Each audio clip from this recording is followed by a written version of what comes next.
الحمد لله رب العالمين والصلاة والسلام على أشرف الأنبياء وإمام المرسلين نبينا محمد وعلى أما بعد معاشر الأخوة rahimani wa rahimakumullah. Kembali kita melanjutkan bahasan kita dari hadis yang azim, hadisnya Barra bin Azib radhiyallahu taala anhu. Seperti itu keadaan seorang hamba yang beriman kepada Allah Subhanahu wa taala. Di dunia senantiasa dalam penjagaan Allah Subhanahu wa taala dan juga dalam hiburan Allah Subhanahu wa taala dan lindungannya.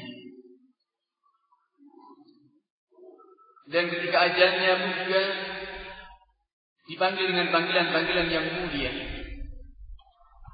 panggilan-panggilan yang membahagiakannya, dan mendapatkan derajat yang tinggi di Illiyin.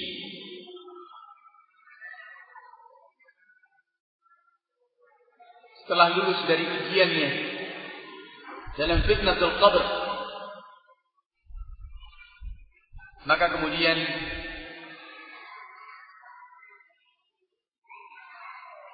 ada yang menyeru dari langit dan mengatakan an qad sadaqa abdi, sungguh telah benar hambaku ini, fafrishuhu minal jannah, maka bentangkan untuknya dari surga, berikan permadani dari surga, dan bukalah baginya pintu ke surga. Maka kemudian datang bertiup baunya surga di kuburnya dan wanginya surga. Dan kemudian diluaskannya kuburnya ini maddal basar, sejauh mata memandang. Kemudian datang kepadanya seorang yang berwajah baik, dengan pakaian yang baik, berbau wangi,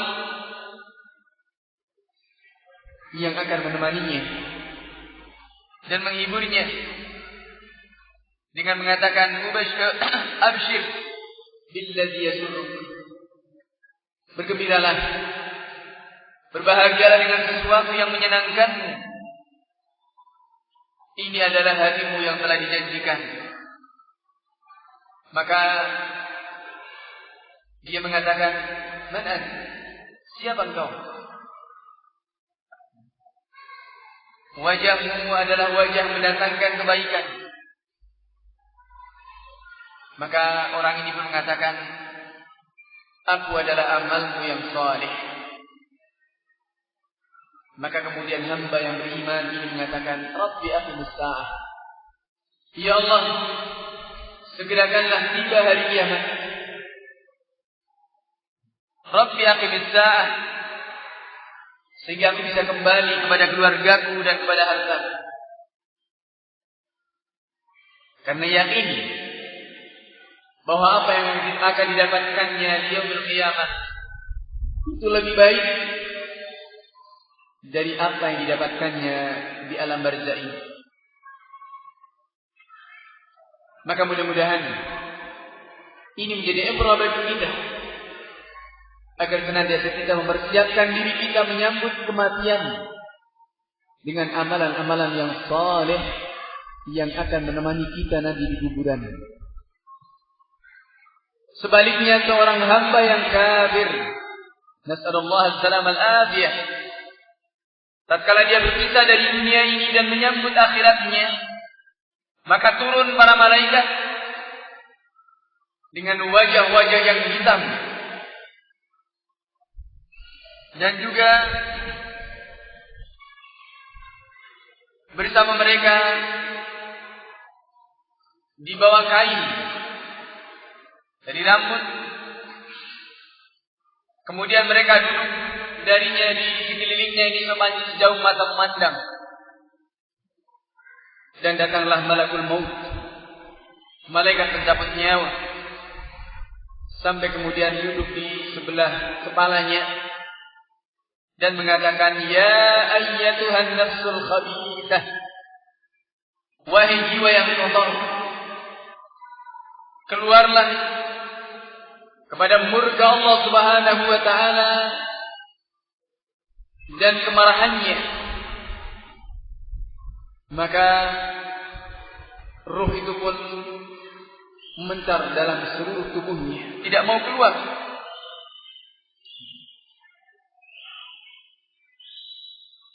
Dengan panggilan-panggilan yang mengerikan ini, ruh pun tahu bagaimana apa yang akan didapatkannya sudah itu. Nasallallahu salaman afiyah. Maka di banyak ayat Allah Subhanahu wa taala menyebutkan bagaimana keadaan malakul maut tatkala mencabut seorang yang kafir, mencabut nyawa seorang kafir ini. Dipukulnya pantat dan kepalanya, sampai kemudian keluar dengan kerasnya. Maka malakul maut pun mencabutnya, mengambilnya, dan tidak dibiarkannya ada di tangannya sekejap mata pun, sampai diambil oleh malaikat-malaikat yang membawa kain dari rambut yang kasar ini. Kemudian ditaruhnya keluar daripadanya bau busuk yang lebih busuk dari bau busuk yang ada di muka bumi ini. Nasallallahu alaihi al-afiyah. Maka kemudian dibawa naik dan tidak melewati para malaikat kecuali mereka mengatakan, siapa yang berbau busuk ini? Kemudian disebutkan fulan ibn fulan dengan nama yang paling buruk yang biasa dia dipanggil ketika di dunia, di masa hidupnya, sampai kemudian berakhir di langit dunia dan minta dibukakannya. Namun kemudian tidak dibukakan pintunya. Langit tidak mau menerimanya. Rasulullah sallallahu alaihi wasallam membacakan ayat di surat Al-A'raf, la tufattahu lahum abwabus sama' wa la yadkhuluna al-jannata hatta yalija al-jamalu fi sammil khiyat. Tidak akan dibukakan bagi mereka pintu-pintu langit, dan juga mereka tidak akan masuk surga sampai seekor onta itu masuk dalam lubang jarum.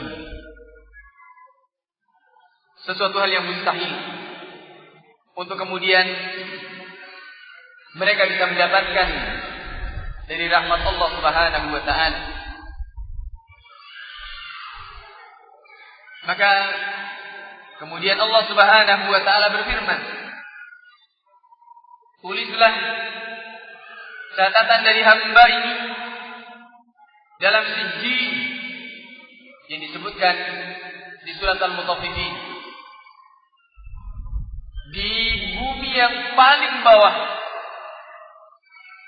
Kemudian ruhnya pun dilemparkan kembali ke dalam jasadnya.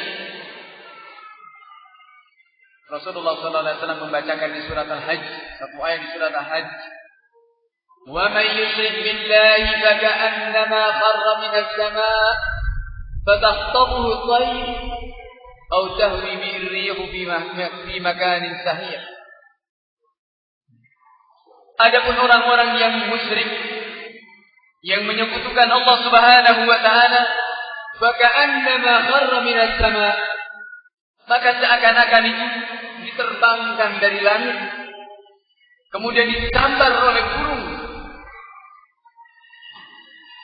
atau kemudian terbawa angin dalam tempat yang sangat jauh, dilemparkan tempat yang sangat jauh. Nasallallahu alaihi wasallam.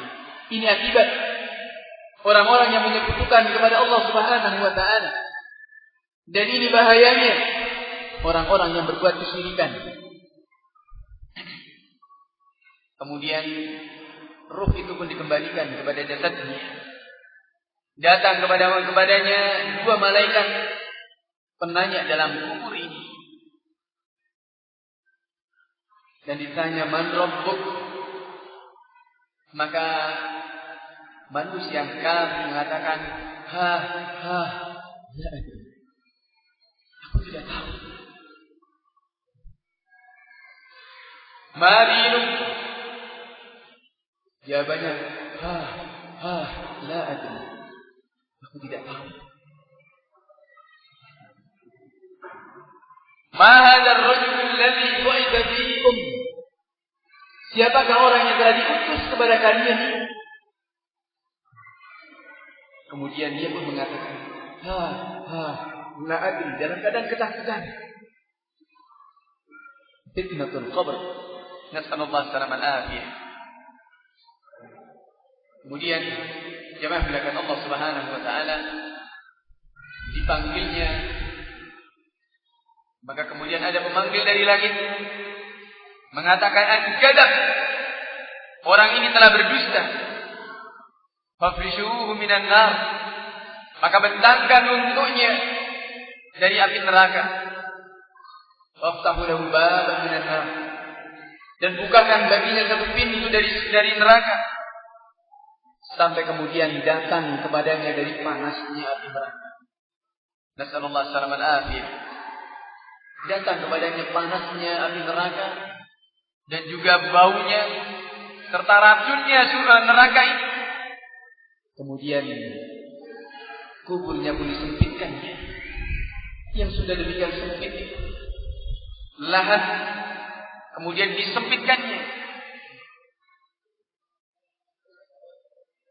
Jemaah melakukan Allah Subhanahu wa taala sampai kemudian tulang-tulangnya itu pun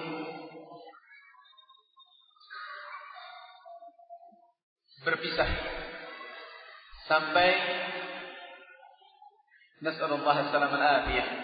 Dikatakan hatta taqtali fi abla'uh. Tulang rusuknya ini patah. Nasallallahu alaihi wasallam. Kemudian datang kepadanya seorang yang berwajah buruk, berbau busuk,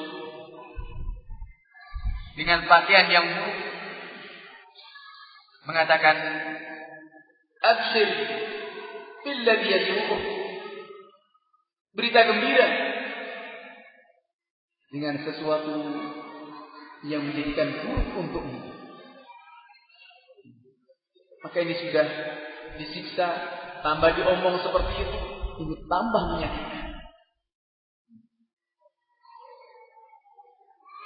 Maka jemaah melakukan Allah Subhanahu wa taala dan dikatakan kepadanya, inilah hari yang kami janjikan kepadamu. Maka seorang yang kafir ini kemudian mengatakan, siapa kamu? Wajahmu buruk, wajahmu mendatangkan berita buruk. Kemudian orang ini mengatakan, ana amalukal khabith. Aku adalah perbuatanmu yang buruk. Maka orang ini mengatakan, Rabbi la tuqimis sa'ah. Ya Allah, jangan engkau tegakkan hari kiamat. Karena dia juga sadar apa yang akan diterimanya ketika tiba hari kiamat sangat besar. Nasallallahu alaihi wasallam. Ma'asyiral muslimin wal muslimat rahimani wa rahimakumullah. Maka ini betapa banyak pelajaran-pelajaran yang seperti ini. Dan hadis-hadis Rasulullah sallallahu alaihi wasallam kalau kemudian kita kaji lebih banyak, seperti apa yang juga disebutkan oleh Syekh Al-Albani rahimahullah taala di awal kitab Janaiznya. Bagaimana keadaan? Apa yang dikerjakan oleh Nabi alaihi wasallam? Keadaan dua orang manusia yang berseberangan. Dua orang manusia yang sangat-sangat berbeda. Yang tentunya kita mengambil ibrah dan pelajaran. agar kita senantiasa seimbang, agar kita senantiasa bertakwa kepada Allah Subhanahu wa taala, dan agar senantiasa kita perbaiki amaliyah kita, menjadikan hari-hari yang sudah lewat dan hari-hari yang akan datang ini lebih baik dari apa yang sudah dilakukan. Mengambil ibrah, menggunakan kesempatan-kesempatan yang ada untuk ketaatan kita kepada Allah Subhanahu wa taala. Maka dalam hal-hal yang seperti ini pun juga Syekh Albani di antaranya juga menyebutkan bagaimana hukum-hukum yang berlaku dalam masalah ini terkait dengan hukum-hukum orang yang sakit, dan juga ketika ihtidar, ketika sedang sakaratul maut, bagaimana kita yang mendampinginya itu, apa yang harus kita lakukan. Maka hal yang seperti ini, kita yang masih diberi umur dan masih diberi hidup, untuk kemudian bagaimana membantu, mengingatkan sampai toh pada saat-saat yang terakhir seperti ini. Mudah-mudahan Allah Subhanahu wa taala menjadikan akhir kehidupannya adalah husnul khatimah, dan akhir kehidupan kita semuanya adalah husnul khatimah. Jemaah mulakan Allah Subhanahu wa taala,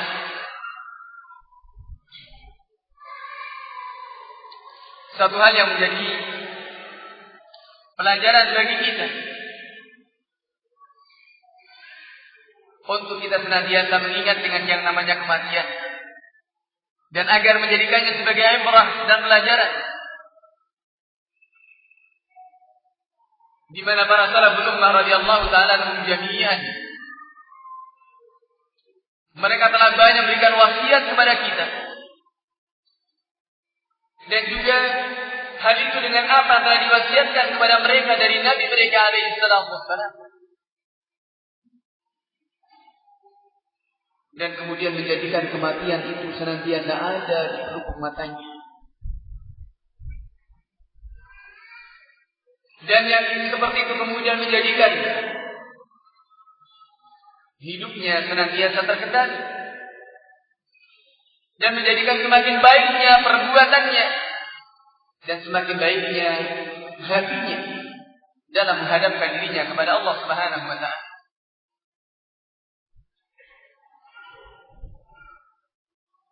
Suatu riwayat dari Rabi' bin Khaisam radhiyallahu taala, seorang sahabi jalil,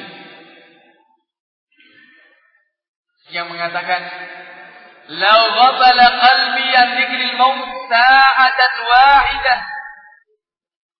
la fasada qalbi." Kalau seandainya hatiku lalai dari mengingat kepada kematian satu saat saja, maka akan rusaklah hatiku ini. Ini mereka para salaf.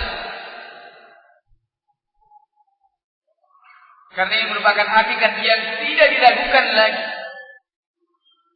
bahwa yang namanya kematian itu sesuatu yang hatmun lazim, sesuatu yang pasti terjadi, dan juga tidak ada benteng yang bisa menghalanginya, tidak ada perisai yang bisa menghalanginya, tidak ada bodyguard, tidak ada satpam yang bisa menghalanginya. Ketika ajal menjumpai seorang anak manusia, ya Allah Subhanahu wa taala mengingatkan, "Aina ma takunu yudrikumul maut walau kuntum fi burujin musyayyadah." Dimanapun kalian berada, maka kematian bisa mengetahuinya. Kematian akan mendatanginya meskipun di dalam benteng yang kuat sekalipun. Walau kuntum fi burujin musyayyadah. Maka ini jamaah melakukan Allah Subhanahu wa taala. Sekali lagi yang namanya kematian tidak butuh kepada muqaddimah dan juga tidak butuh kepada izin. Tidak ada protokoler. Datang dengan tiba-tiba. Datang mufajaah. Dan ketika sudah masuk pada seorang jiwa, ini tidak ada yang tidak bisa keluar. Maka jemaah melakukan Allah Subhanahu wa taala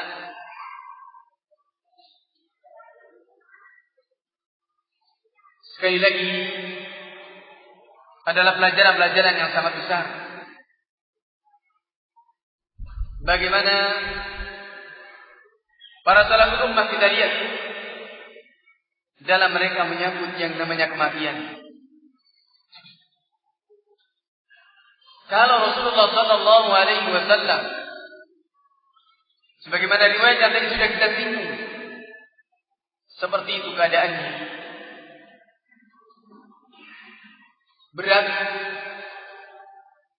namun meskipun berat bagi seorang yang beriman kepada Allah Subhanahu wa taala, Allah Subhanahu wa taala akan menghiburnya. Allah Subhanahu wa taala akan menenangkannya dan tidak menjadikannya gelisah. Maka kita lihat bagaimana keadaan para salafus saleh radhiyallahu ta'ala anhum jami'an. Mereka banyak berwasiat untuk mengingat dengan yang namanya kematian dan menyambut dengan yang namanya kematian. Dan mereka mengingatkan seperti itu padahal mereka telah membuka belahan dunia, timurnya ataupun baratnya. Romawi dan Persia telah mereka kuasai dan telah mereka berjalan di muka bumi ini dengan ketaatannya kepada Allah Subhanahu wa taala. Dan ketika kematian datang kepada mereka, mereka pun senang untuk menghadapinya. Melebihi seorang ibu yang menyambut kedatangan anaknya.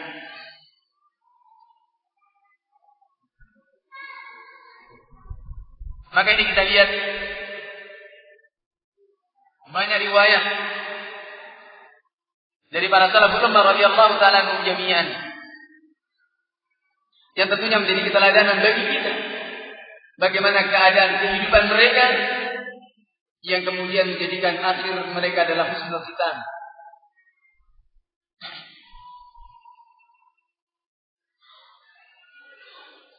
Di antara mereka seperti riwayat dari Ali bin Abi Thalib atau juga diri Abu Bakar Siddiq radhiyallahu ta'ala anhu. Di antaranya yang juga bagaimana keadaannya tatkala kematian itu sudah mendatanginya. Abu Bakar Siddiq radhiyallahu ta'ala anhu, ketika datang kematian, beliau membacakan ayat wa ja'at sakratul maut bil haqq dzalika ma kunta minhu tahid. Satu ayat di surat Allah. Dan datanglah sakratul maut dengan hak. Dzalika ma kunta minhu tahid. Itu sesuatu yang kita tidak bisa lari darinya. Kemudian beliau mengatakan kepada Aisyah radhiyallahu ta'ala anha, lihatlah kepada dua pakaianku ini, cucilah, kemudian kafanilah aku dengannya. Maka sesungguhnya yang hidup itu lebih berhak untuk memakai yang baru dari yang sudah mati. Ini kita lihat seorang sahabi menjadi manusia terbaik setelah Rasulullah sallallahu alaihi wasallam sampai saat-saat menjelang akhir hayatnya. tidak kemudian berlebihan. Diingatkan juga tidak berlebihan. Dan kita lihat ini sebutannya dengan dunia. Sahabat Umar bin Khattab radhiyallahu taala anhu. Ini kisah juga yang mengagumkan. Seperti apa yang kemarin sudah kita sedikit singgung. Tatkala perut itu sudah bocor, ditusuk oleh penduduk Majusi, datang seorang anak muda, berikan ucapan selamat, mengatakan hani'an laka ya Amirul Mukminin, selamat untukmu wahai Amirul Mukminin, engkau telah bersahabat dengan Rasulullah SAW dengan persahabatan yang baik. Engkau telah memimpin manusia dan engkau telah berlaku adil. Dan sekarang engkau mendapatkan syahadah, mendapatkan mati syahid kurang apa? Kebaikan-kebaikan yang senantiasa dilakukannya sampai akhir hayatnya didapatkannya. Namun beliau hanya mengatakan, "Wadidtu annani kafafan la alayya walad." Aku berharap bisa impas saja sudah cukup. Tidak punya kebaikan, juga tidak punya kesalahan. Seperti awal datangnya, ketika baru dilahirkan oleh ibunya. Tidak ada kebaikan, juga tidak ada keburukan. Ini seorang Umar bin Khattab radhiyallahu taala yang tentunya menjadi ibrah bagi kita. Jangan kita tertipu dengan amal-amal kita yang baik, yang banyak. Seorang Umar bin Khattab radhiyallahu taala tetap tawadhu, tetap khawatir, tetap rasa takutnya luar biasa. Kalau kemudian amal ibadahnya tidak diterima. Dan ini beliau seorang yang gagah perkasa. Namun kalau sudah dihadapkan dengan yang seperti itu terkait dengan hukuman-hukuman Allah Subhanahu wa taala, puncak. Kisah dari Hudzaifah bin Yaman radhiyallahu taala. Seorang sahabat Hudzaifah bin Yaman, satu-satunya sahabat yang diberitahu oleh Rasulullah SAW tentang daftar hitam orang-orang munafik yang mereka tempatnya adalah di jurang neraka. Hanya sahabat Hudzaifah yang dikasih tahu. Suatu hari salah seorang dari mereka itu meninggal. Kemudian Umar bin Khattab mau menyolatkannya. Kemudian dikasih tahu bahwa orang itu termasuk di antara yang disebutkan oleh Rasulullah SAW. Yang disebutkan dalam ayat innal munafiqina fi darkil asfali minan nar. Maka mendengar seperti itu, diingatkan seperti itu, takutnya luar biasa. Kalau kita mungkin akan bertanya, siapa lagi dan siapa lagi, merasa bebas. Tapi seorang sahabat Umar ini radhiyallahu taala anhu, apakah saya masuk dalam daftar itu atau tidak? Saya masuk dalam daftar itu atau tidak? Jemaah muliakan Allah Subhanahu wa taala, seperti itu keadaan para salafus salih yang senantiasa khawatir dengan dirinya. Sekali lagi, akankah kita kemudian merasa aman setelah orang-orang yang mulia ini? Jemaah muliakan Allah Subhanahu wa taala, ini beliau. Kemudian juga beliau mengingatkan, berikan wasiat, mengatakan innani usika bi wasiyah, sesungguhnya aku berikan kepadamu dengan satu wasiat.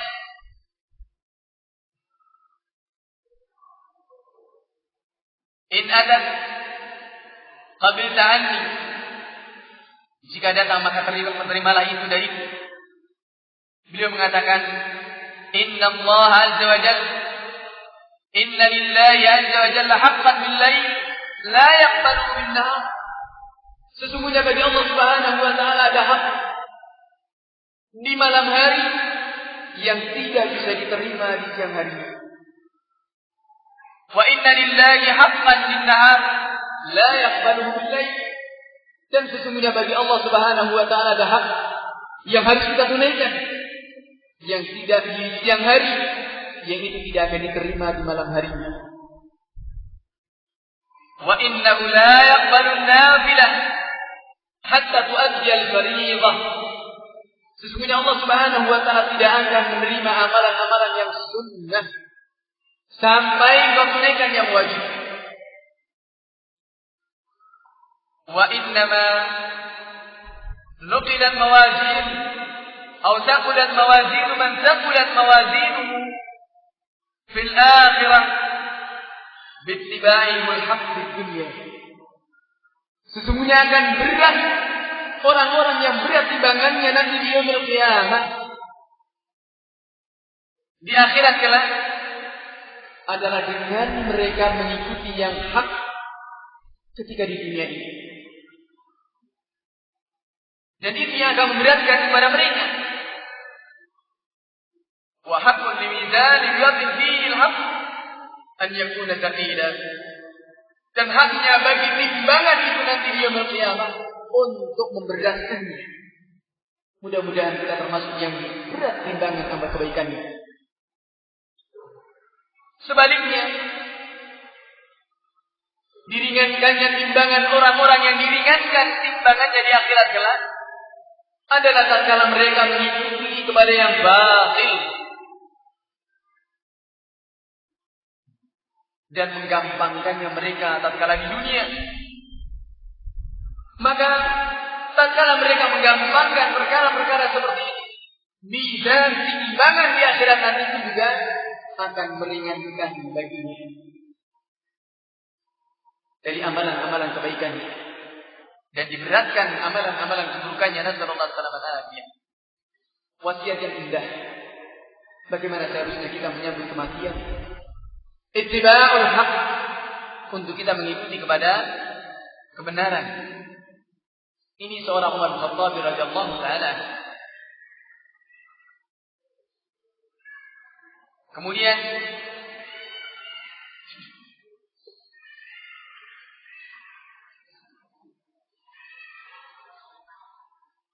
juga masih riwayat dari Umar bin Khattab radhiyallahu taala. Ketika Abdullah bin Abbas radhiyallahu taala anhuma datang kepadanya mengatakan, "Ya Amirul Mukminin." Memuji-muji kepada Umar bin Khattab, habrul ummah turjumanul Quran. Mengakui akan keutamaan Umar bin Khattab radhiyallahu taala. Dikatakan, "Engkau telah masuk Islam tatkala kafirnya manusia. Engkau berjihad bersama Rasulullah SAW tatkala manusia menghinakan kepada Rasulullah SAW.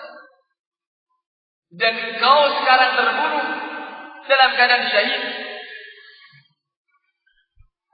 Dan tidak ada yang menyelisihi. Tidak ada satupun dari dua orang yang berselisih. Dan Rasulullah SAW meninggal dalam keadaan beliau rida kepadamu." Kemudian kata Umar, mendengar apa yang dikatakan oleh habrul ummah, dan ini orang paling dekat karena merupakan ahlul Quran, yang orang-orang Quraisy pun cemburu kepada Ibn Abbas.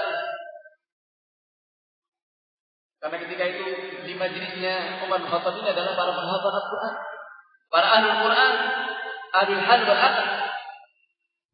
Dan ketika itu masih anak-anak.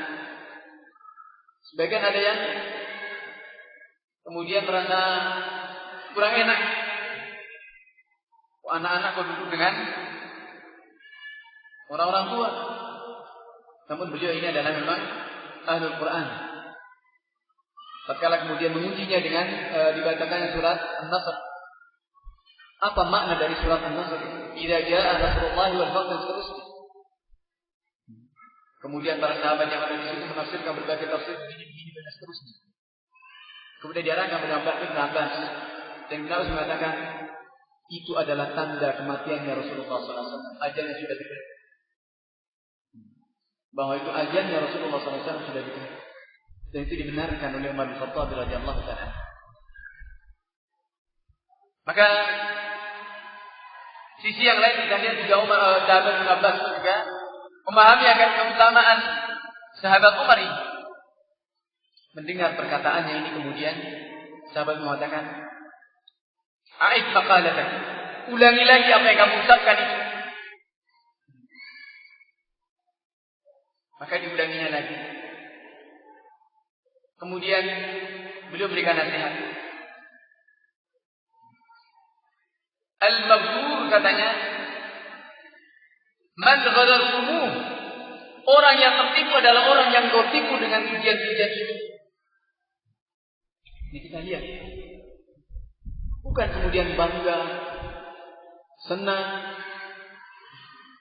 Dan Allah Subhanahu wa taala kata beliau mengatakan wallahi law annani ma tala'at alaihi syams aw gharabat laqtaditu bihi min hawlil matla. Kemudian ini kita lihat bagaimana tegasnya seorang sahabat Umar bin Khattab radhiyallahu taala. Orang yang tertipu adalah orang-orang yang tertipu dengan penipuanmu ini. Ma gharartumu. Bahwa pujian-pujian itu adalah bisa menipu. Ini kita lihat padahal Ibnu Abbas mengatakan sesuatu yang hak dan juga menghibur. Namun kita lihat bagaimana salaful ummah radhiyallahu taala anhum.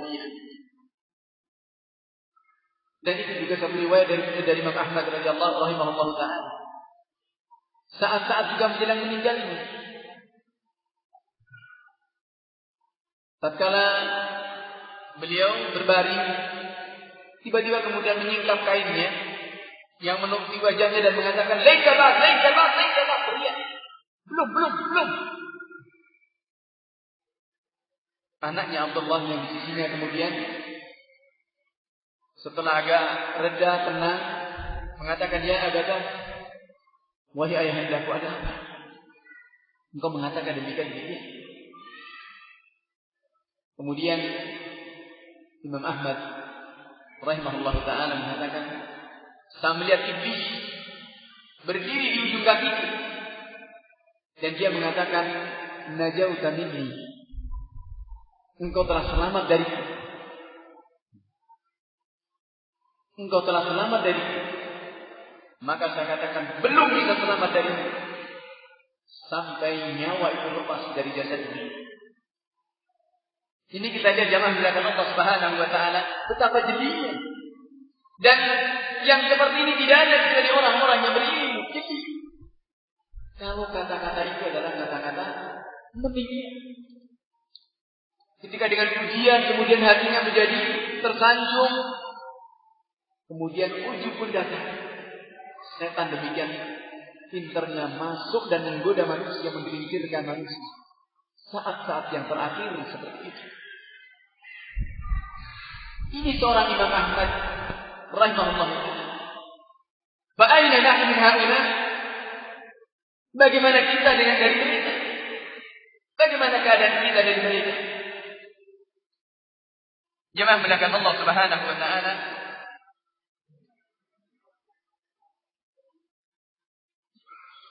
Kemudian kisah lain dari Ibnu Umar radhiyallahu taala anhu. Tatkala saat meninggalnya sahabat Umar itu, di mana dipangku di dalam pangkuannya, kepalanya dipangku dalam pangkuannya anaknya Abdullah bin Umar itu. Kemudian sahabat Umar mengatakan, "Letakkan kepalaku di tanah." Kata anaknya, dan ini sebagai baktinya seorang anak kepada bapaknya, "Ma'alaik, apa urusanmu di pangkuan atau di tanah?"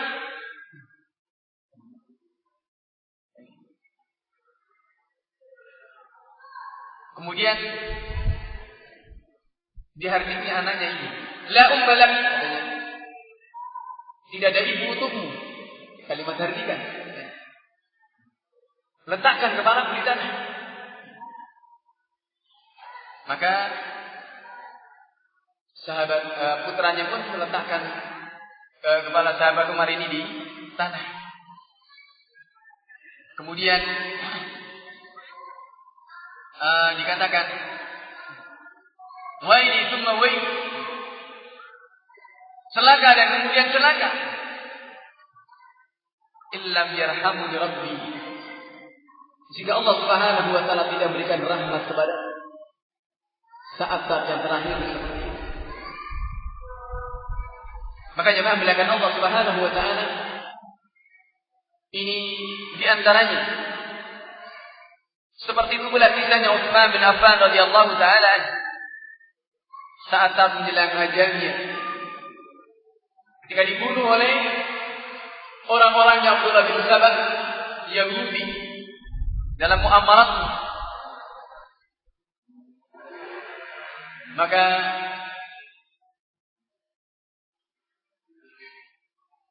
beliau pun hanya berdoa kepada Allah Subhanahu wa taala, la ilaha illa anta subhanaka inni kuntu minadh dhalimin. Allahumma inni asta'inuka wa asta'iinu ala jami'i umuri wa asta'inuka ala jami'i umuri. Ya Allah, aku berlindung kepadamu dan aku minta tolong kepadamu dengan semua urusan. Dan aku minta kepadamu agar diberikan kesabaran dengan musibah yang menimpa kepadamu. Senantiasa menyandarkan semua urusannya itu kepada Allah Subhanahu wa taala. Maka tatkala beliau meninggal, kemudian didapatinya ada satu kotak yang terkunci rapat. Kemudian dibukanya. Ternyata di dalamnya ada setari kertas yang bertuliskan ini wasiatnya Utsman radhiyallahu taala anhu.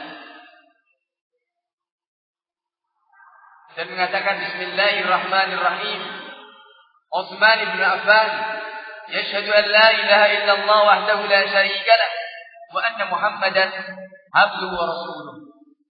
Utsman bin Affan bersaksi mengucapkan dua kalimat syahadat bahwasanya tidak ada ilah yang hak kecuali Allah dan bahwasanya Muhammad adalah hamba dan utusannya. Surga adalah hak, bersaksi bahwasanya surga adalah hak dan bahwasanya Allah Subhanahu wa taala akan membangkitkan semua yang dikubur di hari yang tidak ada keraguan padanya. Dan sesungguhnya Allah Subhanahu wa taala tidak menyelisih janjinya.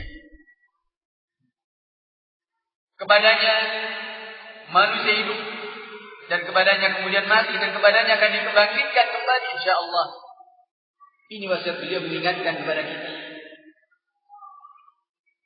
Demikian pula riwayat dari Ali bin Abi Thalib radhiyallahu taala anhu. Tatkala Abdurrahman bin Muljam Al-Khariji ini membunuhnya, menusuknya, maka kemudian dibawanya. Setelah itu kemudian ditanyakan, bagaimana keadaan orang yang menusukku ini?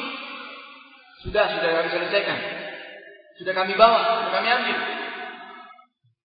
Kemudian kata Ali bin Abi Thalib, dalam keadaan seperti itu, berikan dia makan dari makananku dan berikan dia minuman dari minumanku.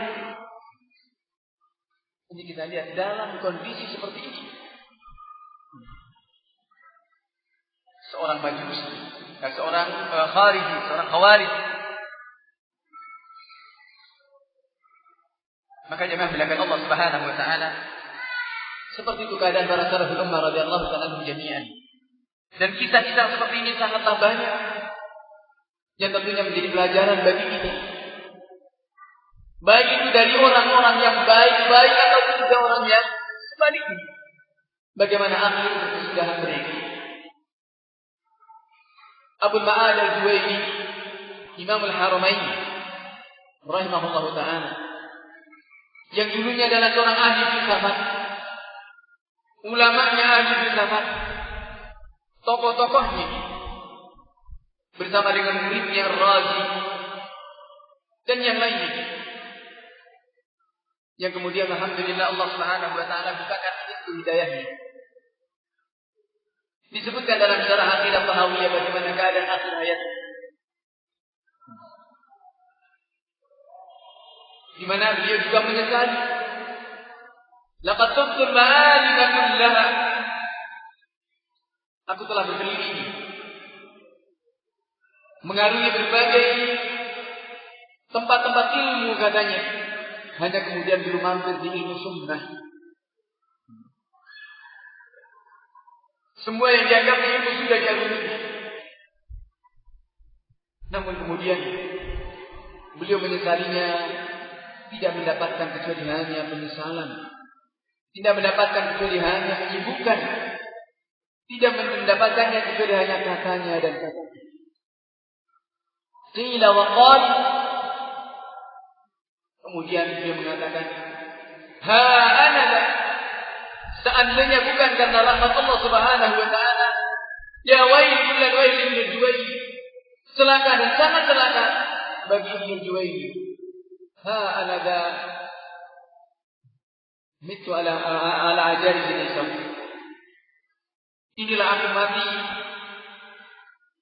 di atas agamanya nenek-nenek dari Isam. Itu lebih baik. Orang awam menyesali akan kehidupannya. Dan ini tentunya adalah husnul khitam baginya. Bagaimana akhir kesudahannya orang yang bergelimang seperti itu.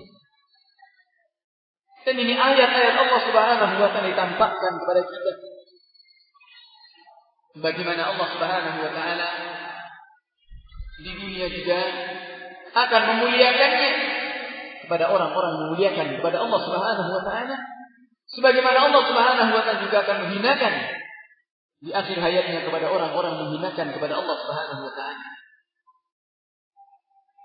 Seperti juga satu kisah yang dikisahkan oleh Syekh Al-A'zami, dulu dekan di Fakultas Hadis di Jamiah Islamiyah. Kisah dari matinya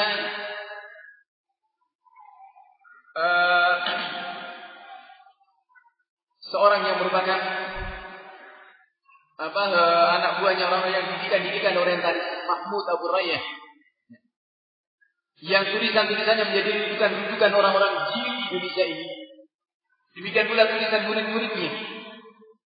Yang ini adalah muridnya Gul Zihar, seorang orientalis dari Prancis. Ini Mahmud Abu Rayyah menulis dalam kitabnya itu, dalam tulisannya Adwa ala Sunnah Nabawiyah, kritikan terhadap sunnah-sunnah Nabi, yang di situ habis-habisan dia menyerang kepada dan mendiskreditkan kepada sahabat Abu Hurairah radhiyallahu taala. Dan itu diikuti oleh murid-muridnya, Thaha Husain, Manfarudi, Ahmad Amin, dan yang misalnya dalam tulisan-tulisan mereka, Fajrul Islam, Duhal Islam, dan yang lainnya. Dan itu juga menjadi rujukan orang-orang jili Indonesia ini. Dan dia sendiri punya, Zulfikar itu juga punya tulisan At-Tashri'i Al-Islami. Dan ini semuanya saya punya literaturnya. Bagaimana bejatnya mereka. Alhamdulillah, para ulama sudah membantah. Kisah yang sangat mengerikan bagaimana akhir kehidupannya ini. Ketika mau mati, ini dilarang orang untuk membesuknya. Tidak boleh ada menengok. Dan itu sudah berhari-hari katanya. Napasnya tersengal-sengal, badannya semuanya menghitam, dan dia hanya bisa teriak. Ini kisah dari Syekh Al-A'zami, karena beliau dulu pernah bareng.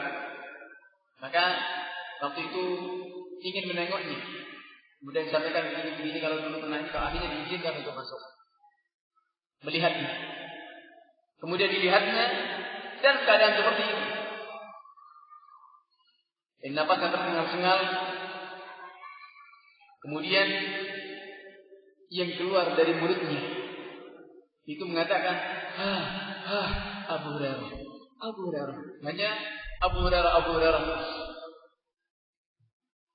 Yang ini kita lihat bagaimana Allah Subhanahu wa taala menghinakan kepada orang-orang, menghinakan agama Allah Subhanahu wa taala.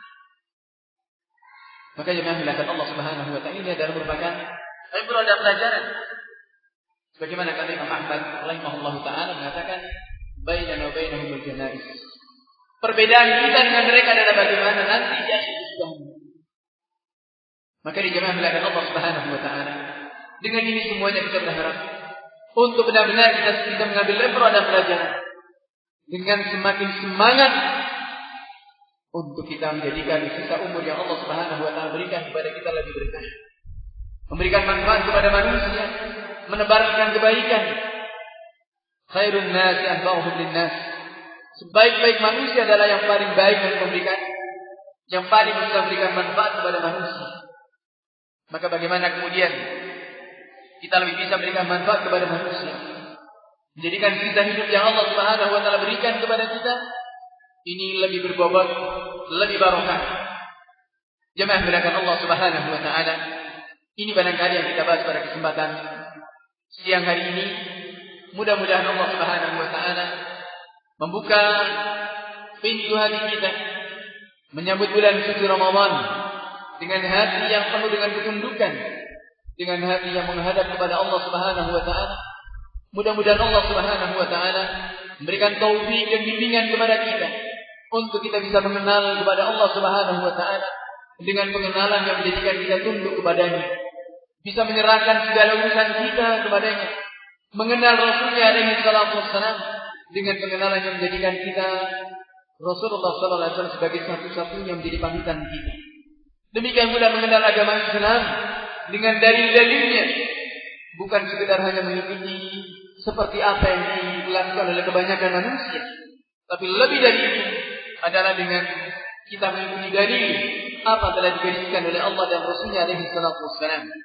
Mudah-mudahan Allah Subhanahu wa taala memberikan taufik dan bimbingan kepada kita, berikan sabat dan istiqamah sampai Allah Subhanahu wa taala mengambil kita, sampai kita menghadap kepadanya dalam keadaan husnul khitam, dalam keadaan husnul khatimah. Amin ya mujib as-sa'ilin. Wallahu a'lam bis-shawab. Subhanakallahumma wa bihamdik, asyhadu an la ilaha illa anta astaghfiruka wa atubu ilaik. Wa billahi taufiq wa sallallahu wa sallam ala nabiyyina Muhammad wa ala alihi wa sahbihi ajma'in. Walhamdulillahi rabbil alamin. Masih ada sedikit waktu yang tersisa, insyaallah.